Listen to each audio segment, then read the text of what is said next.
Hello friends, आप सभी को स्वागत है हमारे यूट्यूब चैनल में। आज हम लोग पढ़ेंगे सीडीपी का एक महत्वपूर्ण चैप्टर है जिसका नाम है सामाजिक प्रक्रिया। ये जो है आपका टॉपिक जो है ये काफ़ी बढ़िया टॉपिक है। इस टॉपिक से जो है आपका हमेशा 1 या 2 नंबर हमेशा पूछे जाते हैं, ठीक है। इसीलिए ये चैप्टर क्या होता है, इम्पोर्टेंट हो जाता है। जैसे अभी आपका सीटेट का एग्ज़ाम होने वाला है सितंबर में, उसको ध्यान में रखते हुए हमने जो है ये नोट्स तैयार किया है एकदम अच्छी तरीके से एग्ज़ाम के पॉइंट ऑफ व्यू एग्ज़ाम को देखते हुए, ताकि क्या हो कि जो भी क्वेश्चन पूछे आपका इससे छूटे नहीं इस चैप्टर से। और देखिए आप लोग को मैं एक बात बताना चाहूँगा कि इस चैनल की एक खासियत क्या है कि इस चैनल में जो है आप लोग को प्रत्येक जो टॉपिक है, एक टॉपिक के लिए आपको एक सेपरेट वीडियो मिलेगा। जिससे क्या होगा कि अगर आप मान लीजिए कोई टॉपिक आपका अच्छा है और कोई टॉपिक थोड़ा सा ख़राब है, तो जो टॉपिक ख़राब है वो आप स्पेशली एक एक प्रत्येक टॉपिक अच्छी तरीके से देख सकते हैं। इससे क्या होता है कि आपका कन्फ्यूजन दूर हो जाएगा और सिलेबस क्या हो जाएगा 100% एकदम कंप्लीट से कंप्लीट हो जाएगा, ठीक है। तो चलिए हम लोग बिना देरी किए हुए क्लास को स्टार्ट करते हैं। तो यहाँ पर देखेंगे सबसे पहले कि समाजीकरण क्या है, ठीक है। सबसे पहले बच्चे का समाजीकरण कैसे होता है इसको जानने से पहले सबसे पहले देखेंगे समाजीकरण आखिर है क्या चीज़। तो देखिए समाजीकरण क्या है। तो समाजीकरण जो है आपका समाजीकरण वह निरंतर चलने वाली प्रक्रिया है या आजीवन प्रक्रिया है जिसके माध्यम से एक व्यक्ति समाज के मूल्य, मानदंड एवं विश्वास, भाषा और तौर तरीकों को सीखता है, ठीक है। जैसे मान लीजिए सबसे पहले आपको समझना जरूरी होगा कि समाज किसे कहते हैं। तो देखिए समाज से पहले क्या होता है कि सबसे पहले क्या होता है, आदमी, ठीक है, व्यक्ति व्यक्ति होता है। व्यक्ति मिलकर के जब आपस में एक घर में 4 गो व्यक्ति हो जाता है तो उसको परिवार कहते हैं, ठीक है। जब एक ही मतलब परिवार जब 10 परिवार मिल जाता है तो उसको समुदाय कहते हैं। फिर जब समुदाय आपस में मिल जाता है तो उसको क्या कहेंगे, उसको समाज कहते हैं, ठीक है। तो समाज, अब समाज के जब रूल रेगुलेशन क्या होता है, जब इसको तरीके से जान जाते हैं तो उसी को क्या कहते हैं, समाजीकरण कहते हैं, ठीक है। अब देखिए समाजीकरण समाज से ही होता है। अब देखिए एक व्यक्ति का समाजीकरण वो कैसे होता है। तो जब व्यक्ति क्या होता है समाज के जो है उसका मूल्य होता है, क्या उसका रूल रेगुलेशन है, नियम है, क्या पालन करना होता है, किस तरीके से बात करना है, किस तरीके से व्यवहार करना चाहिए लोगों से, क्या क्या करना चाहिए। अब देखिएगा कि किसी किसी समाज में शादी करने का अलग तौर तरीका होता है, उसकी संस्कृति अलग होती है, रहन सहन अलग होता है। तो ये सारे चीज़ जब सीखता है तो उसी को हम लोग क्या कहते हैं, समाजीकरण कहते हैं, ठीक है। अब इसको दूसरे शब्दों में देखिए यहाँ लिखे हैं क्या चीज़ है कि जब जन्म के समय बच्चा एक जैविक प्राणी होता है, लेकिन समाज, अब वही देखिए आप बच्चे का समाजीकरण कैसा होता है, तो यही बताया गया कि जन्म के समय बच्चा एक क्या होता है, जैविक प्राणी होता है, लेकिन समाज के संपर्क में आने के बाद वह एक सामाजिक सामाजिक प्राणी बनता है। यह रूपांतरण समाजीकरण कहलाता है, ठीक है। मुख्य बिंदु क्या है, तो यह जन्म से शुरू होकर मृत्यु तक चलती है। यह सांस्कृतिक को एक पीढ़ी से दूसरी पीढ़ी तक हस्तांतरण करने का माध्यम है, ठीक है। अब देखिए बच्चा क्या होता है, जब बच्चे जन्म लेता है तो वो क्या कुछ जानता है, नहीं जानता है, ठीक है। जैसे बच्चे जिस भाषिक क्षेत्र में जन्म लेंगे वही भाषा से बच्चे सीखते हैं, वही उसका क्या हो जाता है, क्षेत्रीय लैंग्वेज यानी क्षेत्रीय भाषा हो जाता है, ठीक है। जैसे मान लीजिए क्या होता है कि हम लोग जो हैं क्या उतने अच्छे तरीके से इंग्लिश बोल लेंगे, नहीं बोलेंगे। लेकिन वही अगर एक बच्चे को, जैसे मान लीजिए वो बच्चे आप ही के क्षेत्र से जन्म लिया, ठीक, और उसको अगर हम यहाँ ना रख के उसको हम अमेरिका या इंग्लैंड भेज देते हैं, तो क्या होता है कि बच्चा वो अंग्रेजी अच्छी तरीके से सीख लेंगे, क्योंकि वो उस समाज में चल जाता है, ठीक है, और उसी के साथ रहता है, उसी के साथ अपना समय व्यतीत करता है, जिसके कारण वो उसके भाषा को सीख लेता है, फिर उसके रहन सहन, उसके नियम, तो ये सारे चीज़ सीख लेता है। तो इसी को हम लोग क्या कहते हैं, समाजीकरण। यही समाजीकरण की विशेषता होती है, ठीक है। अब जो है समाजीकरण कितने प्रकार के होते हैं इसको देखेंगे। ठीक है, समाजीकरण क्या है ये तो समझ में आ गया आपको। अब समाजीकरण के प्रकार को देखेंगे। ठीक है, तो देखिए समाजीकरण जो है आपका मुख्यतः 4 प्रकार के होते हैं। कितने प्रकार के? 4 प्रकार के। पहला हो गया आपका प्राथमिक समाजीकरण, दूसरा द्वितीयक समाजीकरण, तीसरा हो गया आपका पुनर्समाजीकरण और चौथा हो गया का आपका प्रत्याशित समाजीकरण। तो देखिए एग्जाम में जो क्वेश्चन आता है तो यही दो जो पॉइंट है आपका, एक प्राथमिक समाजीकरण, एक द्वितीयक समाजीकरण, यही 2 पॉइंट से आपका क्वेश्चन आता है। इसीलिए ये दोनों पॉइंट क्या होता है, ज़्यादा इंपॉर्टेंट हो जाता है। ठीक है, अब देखिए प्राथमिक समाजीकरण क्या होता है। तो देखिए प्राथमिक समाजीकरण क्या होता है, तो ये है कि जैसे कि यह बच्चे के जन्म के ठीक बाद शुरू होने वाला पहला चरण है।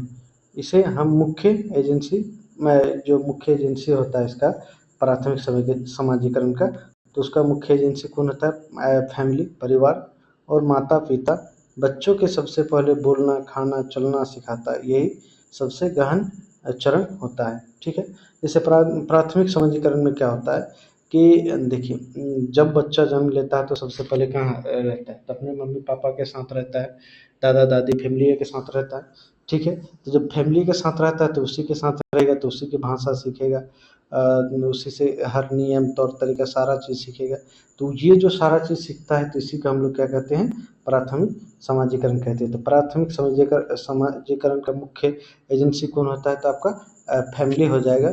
तो देखिए फैमिली के अंतर्गत ही आपका क्या होता है? माता पिता आता है, तो इसलिए आपके ये क्या हो जाएगा? फैमिली हो जाएगा। ये क्वेश्चन आता है कि प्राथमिक समाजीकरण का मुख्य एजेंसी कौन होता है।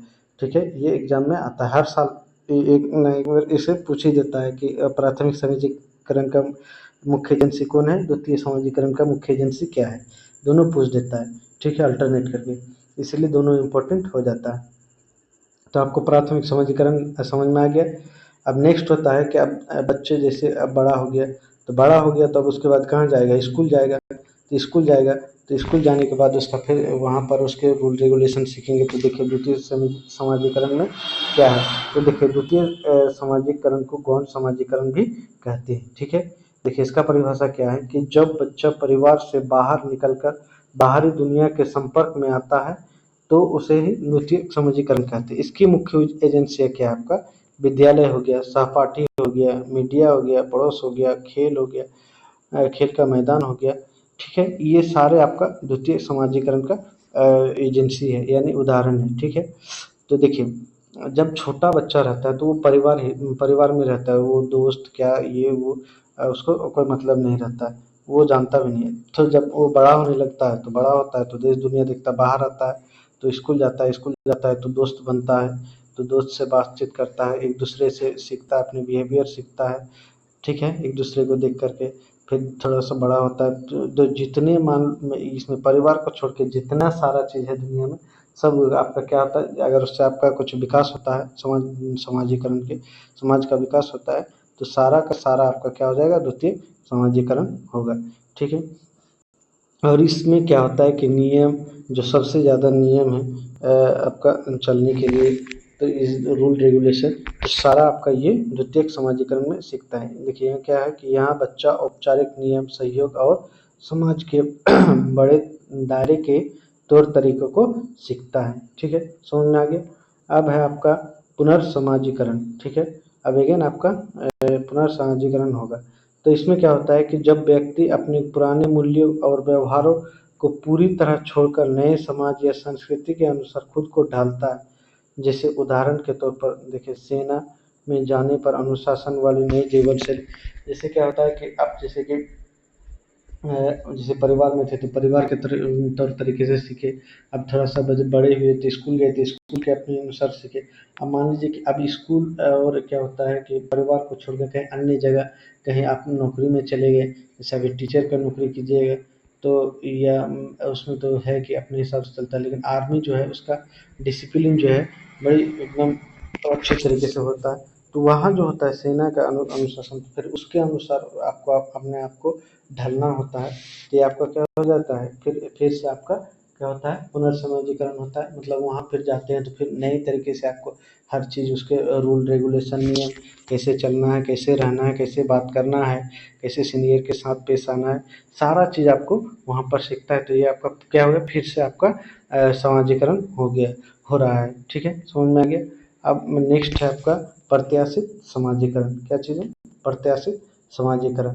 जब व्यक्ति भविष्य में किसी समूह का सदस्य बनने के लिए वर्तमान में ही उस समूह के तौर तरीके, वेशभूषा और मूल्यों को अपनाना शुरू कर देता है। जैसे उदाहरण के तौर पर डॉक्टर बनने से पहले डॉक्टर जैसा व्यवहार करना। जैसे क्या होता है, इसको नेक्स्ट एग्जांपल में भी ले सकते हैं कि जैसे क्या होता है आपका कि आप सेना बन रहे हैं। ठीक है, तो सेना बनने से पहले आपको क्या करना पड़ता है, फिजिकल तैयारी करनी पड़ती है। जैसे दौड़ हो गया, लॉन्ग जंप हो गया, हाई जंप हो गया, ये सारे चीज़ आपको तैयारी करनी पड़ती है ना।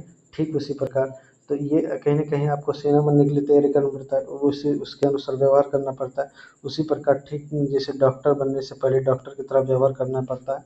तो कुछ भी बनने से पहले थोड़ा सा पहले ही सही तैयारी करना पड़ता है। तो चीज वो क्या हो गया, आपका प्रत्याशित समाजीकरण हो गया।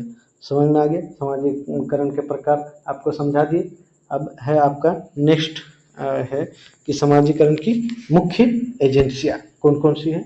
तो देखिए, समाजीकरण की मुख्य दो एजेंसियां, एक है सक्रिय एजेंसी आपका, और दूसरा हो गया आपका निष्क्रिय एजेंसी। सक्रिय एजेंसी के देखिए इसमें क्या होता है, तो सक्रिय एजेंसी में क्या होता है कि जब बालक का सीधी और दो तरफा अंतःक्रिया होती है।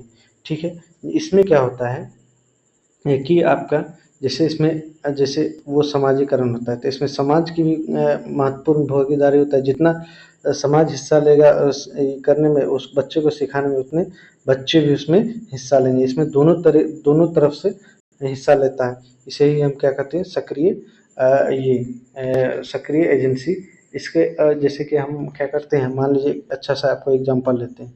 ठीक है, जैसे कि कोई बच्चा आप स्कूल गए। ठीक है, कोई बच्चे को पढ़ा रहे हैं आप। ठीक है, और बच्चे अगर वहाँ पर सही से रुचि नहीं ले रहे हैं और आप पढ़ा रहे हैं अच्छे तरीके से, तो क्या हो गया, तो वो आपका निष्क्रिय एजेंसी हो गया। लेकिन क्या हो गया कि अगर आप अच्छे तरीके से पढ़ा रहे हैं और बच्चे भी रुचि ले रहे हैं, बच्चे भी आपसे प्रश्न कर रहे हैं, बच्चे में भी कुछ से कुछ पूछ रहे हैं, वो टॉपिक से रिलेटेड आप भी उससे पूछ रहे हैं, आप भी बता रहे हैं, वो भी बता रहे हैं, तो ये आपका क्या हो गया, सक्रिय एजेंसी हो गया।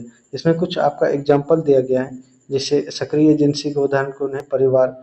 इसमें प्राथमिक और सबसे सक्रिय एजेंसी है। जैसे प्राथमिक समाजीकरण है, इसमें देखिएगा कि बच्चे जो होता है वो सक्रिय रूप से अपने परिवार के साथ देखिएगा घुल मिल जाएंगे। और क्या होता है कि जब दादा होते हैं तो अपने दादा के साथ बच्चे पूछते हैं, दादा ये क्या है, ये गाय के दूध सींग क्यों होते हैं, और ये घोड़ा के ये सींग क्यों नहीं होते हैं। ये बच्चे क्या करते हैं, प्रश्न पूछते रहते हैं, और दादाजी क्या करते हैं, बच्चे को अपना जवाब देते ही रहते हैं। तो ये क्या हो गया, आपका सक्रिय एजेंसी होता है। मतलब इसमें क्या कहें कि इसमें दोनों तरफ से भाग लेना चाहिए, तभी क्या होगा, सक्रिय एजेंसी। क्योंकि इसमें दोनों दोनों आदमी क्या होता है, सक्रिय होता है। ठीक है, तो इसीलिए ये होता है। अब क्या है कि इसमें नेक्स्ट है कि विद्यालय, जहाँ शिक्षक और छात्र सीधी बातचीत होती है। सहपाठी समूह, दोनों के बीच आपस में बातचीत, पड़ोस और खेल का मैदान। ठीक है, समझ में आ गया। देखिए, समाजीकरण में सबसे ज़्यादा बच्चों का समाजीकरण कब होगा, जब बच्चे सक्रिय रूप से कोई चीज़ में भाग लेंगे, तब वो उसका ज़्यादा समाजीकरण का विकास होगा। ठीक है, अब नेक्स्ट है आपका निष्क्रिय एजेंसी। अब निष्क्रिय एजेंसी क्या है, तो इसमें क्या होता है कि बालक सीधी भागीदारी नहीं होती है, बल्कि वह सिर्फ जानकारी ग्रहण करता है, वन वे कम्युनिकेशन। उदाहरण के तौर पर जैसे सार्वजनिक पुस्तकालय, रेडियो, टेलीविज़न और प्रिंट मीडिया, अखबार, किताबें, रेलवे स्टेशन या सिनेमा। इसमें क्या होता है कि इसमें जैसे कि पुस्तकालय वगैरह हो गया, रेडियो वगैरह। तो रेडियो से क्या होता है कि ये क्या बच्चे उससे बात कर सकते हैं, नहीं, वो उधर से रेडियो से जैसे समाचार दे रहे हैं, समाचार उधर से बोल रहा है, इसमें समझ में आए बच्चे को नहीं आए कोई मतलब नहीं। टेलीविज़न हो गया, टीवी देख रहे हैं, ये सारा चीज़ क्या उधर से आ रहा है, रिस्पॉन्स आ रहा है, लेकिन इधर से जाने का कोई संभावना ही नहीं है। इसलिए इसको हम क्या कहते हैं, वन वे कम्युनिकेशन। लेकिन इसको हम लोग क्या कहते हैं, टू वे कम्युनिकेशन कहते हैं, ठीक है, क्योंकि इसमें दोनों तरफ से संवाद होता है, ठीक है, इसमें दोनों तरफ से नहीं होता, इसमें एक तरफ से ही होगा, ठीक है। निष्क्रिय जिनसे समझ में आ गया।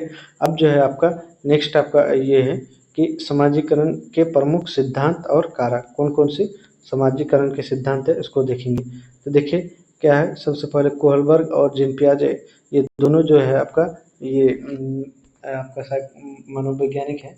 इन्होंने बताया कि देखिए इन्होंने माना है कि इनका मानना क्या है कि बच्चे जो है अपने आसपास के वातावरण और लोगों के साथ अंतःक्रिया करके अपने ज्ञान को समझ का निर्माण करता है। इन्होंने कहा कि देखिए बच्चे जो है अंतःक्रिया करता है, गलत सही वहाँ देखता है समाज में, और उसके अनुसार वो क्या करता है अपने आप में उसको एडॉप्ट करता है, ग्रहण करता है और फिर वो सीखता है। इससे क्या होता है बच्चे का सामाजिक विकास होता है, ठीक है। और नेक्स्ट है आपका कि ब्रॉन फेन ब्रेनर ने क्या कहा कि ब्रॉन फेन ब्रेनर का पारिस्थितिकी परितंत्र सिद्धांत, इन्होंने क्या दिया कि यह सिद्धांत जो है सीधे समाजीकरण से जुड़ा है। इसे माइक्रो सिस्टम यानी परिवार स्कूल से लेकर माइक्रो सिस्टम यानी संस्कृति तक का प्रभाव बच्चे के समाजीकरण पे पड़ता है। मतलब छोटे से छोटे चीज़ से लेके बड़े से बड़े चीज़ तक बच्चों के समाजीकरण पर बहुत ज़्यादा प्रभाव डलता है, ठीक है। ये किसने कहा? ब्रॉन फेन ब्रेनर ने कहा था कि छोटे से छोटे चीज़ जो है बच्चे के सामाजिक विकास में प्रभाव डालता है। छोटे से लेके बड़े तक जो भी चीज़ हो समाज में वो बच्चे पर प्रभाव डालता है। अब देखिए सीटेट के लिए महत्वपूर्ण की पॉइंट्स, मतलब जो है कि आपको जो सीधे सीधे जो आपका सीटेट में क्वेश्चन आता है वो पॉइंट यहाँ पर दिया गया है। जैसे कि समाजीकरण क्या है कि एक गतिशील प्रक्रिया है, यह स्थिर नहीं है। एकदम बिल्कुल सही, क्योंकि देखिए समाज में जब बच्चा रहता है तो वह समाज से कुछ ना कुछ हमेशा सीखते रहता है। जैसे बड़े हो गया तो भी वो सीखते रहता है, इसीलिए क्या होता है समाजीकरण क्या है, गतिशील प्रक्रिया है ना कि स्थिर, ठीक है। अब क्या है कि समाजीकरण केवल समाज के नियमों को रटना नहीं बल्कि संस्कृति का आत्मसात करना। देखिएगा क्या जिस समाज में रहते हैं क्या आपको बैठा करके उसके लिए कोचिंग दिया गया है? नहीं दिया गया। वो क्या होता है कि आप अपने आप अडॉप्ट कर लेते हैं, आत्मसात कर लेते हैं, सीख लेते हैं, ठीक है। तो ये क्या है कि इसी को हम लोग ये चीज़ देखते हैं इसमें समाज में, ठीक है। नेक्स्ट है आपका कि विद्यालय को समाज का लघु रूप कहा जाता है। ये पॉइंट एग्जाम में सीधे सीधे पूछ देगा कि विद्यालय को समाज का किस रूप कहा जाता है, तो इसे लघु रूप कहा जाता है। अब नेक्स्ट है आपका जेंडर समाजीकरण भी इसी प्रक्रिया का हिस्सा है, जहाँ समाज लड़के और लड़कियों की भूमिका तय करता है। देखिए लड़के और लड़कियां का जो काम है ये डिसाइड कौन करता है? ये समाज ही करता है कि लड़के क्या करते हैं, लड़कियों को क्या करना नहीं चाहिए, लड़के को क्या करना चाहिए, ये चीज़ डिसाइड कौन करता है? तो ये समाज ही डिसाइड करता है, ये चीज़ इसमें बताया गया है। ठीक है, अब हम लोग का समाजीकरण की प्रक्रिया टॉपिक कंप्लीट हो गया एकदम अच्छे तरीके से। बाकी वीडियो कैसा लगा हमें कमेंट सेक्शन में बताइएगा, और मैं उम्मीद करता हूँ कि इस टॉपिक से आपका एक भी क्वेश्चन नहीं छूटेगा। आपको इतना अच्छे तरीके से हमने समझा दिया है, ठीक है। बाकी वीडियो कैसा लगा हमें कमेंट सेक्शन में बताइएगा।